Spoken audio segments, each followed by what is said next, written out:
আমি এর আগে একটা আলোচনায় আপনাদেরকে বলেছিলাম যে আমি পরবর্তী একটা আলোচনায় দেশে ঈদের পরে কি হতে পারে এবং মেইনলি বিএনপির ভূমিকা কি হতে পারে, বিএনপি কি করতে পারে, বিএনপি কোন দিকে যাচ্ছে, বিএনপি নেতাদের বক্তব্যের দিকে 29 মার্চ 2025-এর যে বক্তব্যগুলো সেগুলোর দিকে যদি আপনারা নজর দেন তাহলে বুঝতে পারবেন হাওয়া খুব একটা সুবিধার কিনা।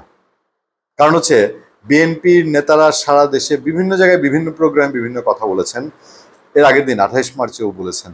সেই কথাগুলো যদি আপনারা কম্বাইন করেন, এক জায়গায় আনেন, তাহলে খুব ক্লিয়ার যে বিএনপি খুব একটা কমফোর্টেবল জায়গায় নাই এবং ঈদের পরে তারা সোজা আঙ্গুলে ঘি না উঠলে আঙ্গুলটা একটু বাঁকা করবেন কিনা এবং সেই বাঁকাটা কি ধরনের বাঁকা হতে পারে।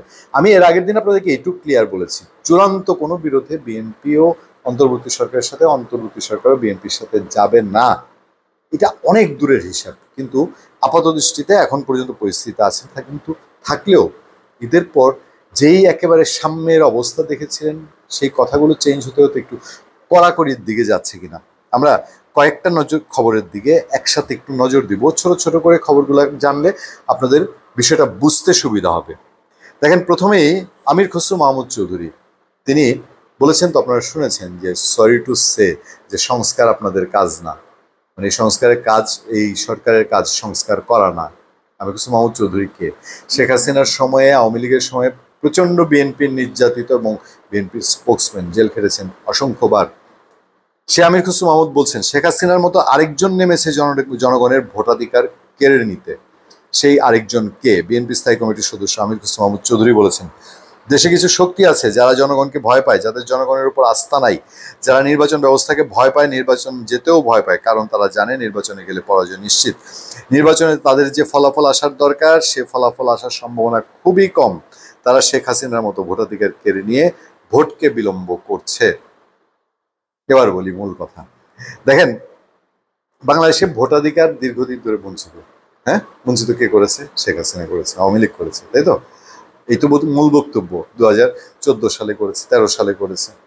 কোনো রকম যেভাবে হোক ইন্ডিয়ার লোকজন এনে টেনে একটা ধামাচাপা দিয়ে পার পেয়েছে। 18 সালে সবাই আশা করেছিল একটা নির্বাচন হোক, হইল না। 24 সালে এসেও একেবারে শেষ পেরেকটা মারলো। এটা এমন বাঙালিরে একটা ককটেল খাওয়াইলো, ঘুটা খাওয়াইলো, ওর স্যালাইন, একটু লবণ, একটু চিনি, একটু পানি দিয়ে, সেই বাঙালি আর এটা হজম করতে পারলো না। আচ্ছা, শেখ হাসিনা দিল না। তো দেখতে দেখতে এখন 8 মাস গেল। এই 8 মাসে সংস্কার কলা খাওয়ানো হচ্ছে। এই সংস্কার খাওয়ানো হবে, এই খাওয়াটা কি তরল না জলীয় না বায়বীয়? এই খাবারটা কি রিচ ফুড না সফট ফুড, ভেষজ না উদ্ভিদ নাকি ফার্মান্টেড না অন্য কিছু? এখন পর্যন্ত এটা চূড়ান্ত হয়নি। তারপরে চূড়ান্ত হলে পরে না রান্না হবে, রান্না হলে পরে না বাঙালি খাবে কি খাবে না, নাকি কারো কোনো চয়েস থাকবে, আমি জানি না। সেই পর্যায়ে এসে ভোট নিয়ে যে বিএনপির সিনিয়র যুগ্ম মহাসচিব রুহুল কবির রিজভী আহমেদ এর আগের দিন বলেছেন না যে একটা ধোঁয়াশা তৈরি হচ্ছে, আমরা এটাকে মিন করেছি টাল্টি বাল্টি। তো আমির খসরু মাহমুদ চৌধুরী যখন বলছেন তখন তো আসলে আর বাকি থাকে না যে বিএনপি স্থায়ী কমিটির সদস্য আমির খসরু মাহমুদ চৌধুরী বলেছেন দেশে কিছু শক্তি আছে যারা জনগণকে ভয় পায়। আচ্ছা, তিনি একটা প্রোগ্রামে বলেছেন বিএনপির বিভিন্ন সময় আমির খসরু মাহমুদ বলেন দেশে পরিবর্তন হবে ভোটের মাধ্যমে, জনগণের ভোটে নির্বাচিত প্রতিনিধিরা সংসদে সরকারে গিয়ে দেশের সব পরিবর্তন আনবে, এখানে আর কাউকে কিছু করা যাবে না, ফিরিয়ে দিতে হবে ভোটের অধিকার, তারা ঠিক করবে দেশ কোন পথে যাবে, তাই না? তো এরকম অনেকগুলো কথা বলেছেন। গেল আমির খসরু মাহমুদ চৌধুরীর কথা। আপনারা বুঝতে পারছেন যে আমির খসরু মাহমুদ চৌধুরী তিনি খুব একটা আনন্দের সাথে তো এই কথাগুলো বলেন নাই। এবার বিএনপি মহাসচিব মির্জা ফখরুল ইসলাম আলমগীর তিনি বলছেন প্রয়োজনে রাজপথের নামার হুঁশিয়ারি মির্জা ফখরুলের। হুঁশিয়ারিটা আজকে দেন নাই, আপনাদের মনে আছে মাস দুয়েক আগে ঠাকুরগাঁয়ে তিনি বলেছিলেন ভোটাধিকার প্রতিষ্ঠার জন্য সবাইকে প্রস্তুত থাকতে। তারপরেও কিন্তু বিএনপি 2 মাস দেখেছে। মির্জা ফখরুল যখন এটা বলেন কোনো একটা মিনিং অবশ্যই আছে। বিএনপি এখন রাস্তায় নামে না, কিন্তু দল ও দেশের জনগণের স্বার্থে আঘাত এলে প্রয়োজনে বিএনপি আবার মাঠে নামবে বলে হুঁশিয়ারি দিয়েছেন দলটির মহাসচিব মির্জা ফখরুল ইসলাম আলমগীর। তিনিও একটা প্রোগ্রামে, দলীয় প্রোগ্রামে বলেছেন, তিনি বলছেন দেশি বিদেশি ষড়যন্ত্র চলছে, কোনোভাবে কোনো চক্রান্ত সফল হতে দেওয়া হবে না। ফ্রান্স, লন্ডন, আমেরিকা থেকে কেউ যদি দেশের মানুষকে উত্তেজিত করার চেষ্টা করে তবে তার রুখে দেওয়া হবে, দেশে কোনো অস্থিতিশীল পরিস্থিতি মেনে নেওয়া হবে না। মির্জা ফখরুল ইসলাম আলমগীর এর আগের দিন বলেছেন যে অনলাইনে কিছু কুতুব জন্মেছে, এখন বলছেন ফ্রান্স, লন্ডন, আমেরিকা থেকে কেউ যদি দেশের মানুষকে উত্তেজিত করার চেষ্টা করে। আমি জানি না কাকে মিন করেছেন, আপনারা তো জানেন, আমাকে আবার একটু কমেন্টে জানাবেন। বিএনপি মহাসচিব বলছেন বিএনপি ভারতের পক্ষেও না, পাকিস্তানের পক্ষেও না, আমেরিকার পক্ষেও না, ইংল্যান্ডের পক্ষেও না, বিএনপি বাংলাদেশের পক্ষে। গভীর রাজনৈতিক কথাবার্তা, আমি এইসব বিতর্কে যেতে চাই না।